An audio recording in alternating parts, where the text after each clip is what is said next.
നമസ്കാരം. Raf talk ഫുട്ബോളിലേക്ക് അവർക്കും സ്വാഗതം. വേൾഡ് കപ്പിനുള്ളത് ഒരേ ഒരു മാസം. എല്ലാ ടീമുകളും ഇന്നലെ അവരുടെ വേൾഡ് കപ്പ് പ്രിലിമിനറി സ്ക്വാഡ് ഫിഫക്ക് അയച്ചു.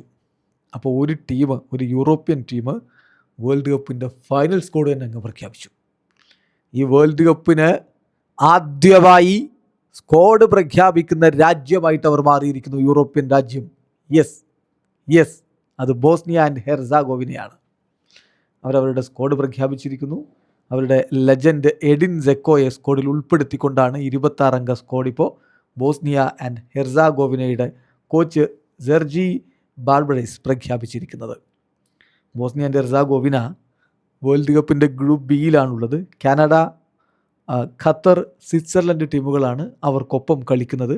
തീർച്ചയായിട്ടും അവർ മുന്നോട്ട് പോകും, ഗ്രൂപ്പ് സ്റ്റേജ് കടന്ന് മുന്നോട്ട് പോകും എന്നുള്ള പ്രതീക്ഷയിലാണ് ആരാധകരുള്ളത്. 26 അംഗ സ്ക്വാഡിൽ ആരൊക്കെയാണെന്ന് നോക്കാം. നിക്കോല വാസ്ലി, മാർട്ടിൻ ലോമിസ്ലിച്ച്, അതുപോലെ ഓസ്മാൻ അഡ്സിച്ച് എന്നിവരാണ് goal കീപ്പർമാരായിട്ടുള്ളത്.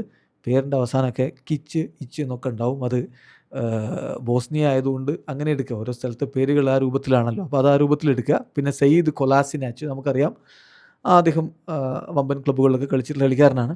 Then Amar Dedic, Nihad Mujakic, Nikola Katic, Tarik Muharemovic, Stjepan Radeljic, അതുപോലെ Denis Hadzikadunic, Nidal Celik, Amir അസ്ഡിമെറ്റോവിച്ച്, ഇവാൻ സുനിച്ച്, ഇവാൻ ബാസിച്ച്, അതുപോലെ ഡെനിസ് ബ്രൂണിച്ച്, പിന്നെ Ermin Mahmic, Benjamin Tahirovic, Amar Memic, Armin Gigovic, Kerim Alajbegovic, Esmir Bajraktarevic, അതുപോലെ Ermedin Demirovic, Jovo Lukic, Samed Bazdar, Haris Tabakovic, Edin Dzeko എന്നിവരാണ് അവരുടെ സ്ക്വാഡിലുള്ളത്.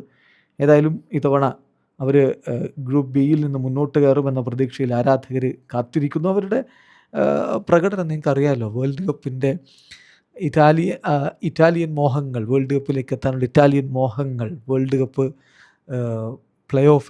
Qualifier play ഓഫിൽ അവർ തീർത്തു കൊടുത്തതായിരുന്നു. വെയിൽസിനെ play ഓഫിൻ്റെ semi ഫൈനലിൽ അവർ പരാജയപ്പെടുത്തി ഷൂട്ടൗട്ടിൽ. അതിനുശേഷം വേൾഡ് കപ്പ് ക്വാളിഫയറിൻ്റെ ഫൈനലിൽ ഇറ്റലിയെ അവർ ഷൂട്ടൗട്ടിൽ തന്നെ പരാജയപ്പെടുത്തിയിട്ടാണ് ഇപ്പോൾ വേൾഡ് കപ്പിന് അവർ യോഗ്യത നേടിയിട്ടുള്ളത്. വേൾഡ് കപ്പിന് മുമ്പ് അവർ 2 ഫ്രണ്ട്ലി മത്സരങ്ങൾ നോർത്ത് മാസിഡോണിയക്കെതിരെയും അതുപോലെ തന്നെ പനാമക്കെതിരെയും കളിച്ചതിന് ശേഷം വേൾഡ് കപ്പിലെ ജൂൺ 13 കാനഡയ്ക്കെതിരെ അവരുടെ ആദ്യ മത്സരം കളിക്കും ഗ്രൂപ്പ് ബിയിൽ. അതിനുശേഷം ജൂൺ 19 സ്വിറ്റ്സർലൻഡിനെതിരെ അവർ കളിക്കും. ജൂൺ 25 ഖത്തറിനെതിരെയും അവർ കളിക്കും. ഏതായാലും അതിന് വേണ്ടിയിട്ട് സ്ക്വാഡ് പ്രഖ്യാപിച്ചിരിക്കുന്നു. ഈ സ്ക്വാഡിൻ്റെ പ്രത്യേകത, ഈ വേൾഡ് കപ്പിന് ഒരു രാജ്യം അവരുടെ പൂർണ്ണ സ്ക്വാഡ് പ്രഖ്യാപിക്കുന്നത്, 26 അംഗ ഫൈനൽ സ്ക്വാഡ് പ്രഖ്യാപിക്കുന്നത് ആദ്യമാണ്. വീഡിയോ അവസാനിക്കുന്ന ഫുട്ബോൾ ലോകത്തെ കൂടുതൽ വിശേഷങ്ങളുമായി റാഫ് ടോക്സിൽ എത്താം.